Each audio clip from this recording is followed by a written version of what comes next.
வந்தாலேதோ திரௌபதையால் வனமயில் போலே.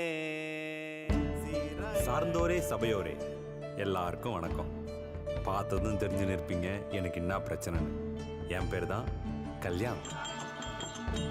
கல்யாணம் பண்ணணும்னு தொல்லை பண்ணதான் எங்கள் அம்மா எனக்கு கல்யாணம்னு பேர் வச்சுதான்னு தெரியல.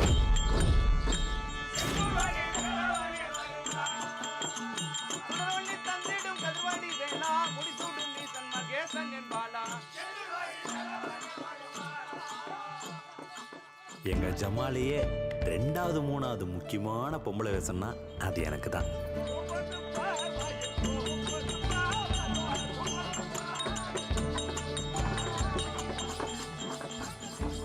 இது வரைக்கும் இந்த ஜமாலை ராஜபாட்டு கட்டாத ஒரே ஆளு நான் தான்.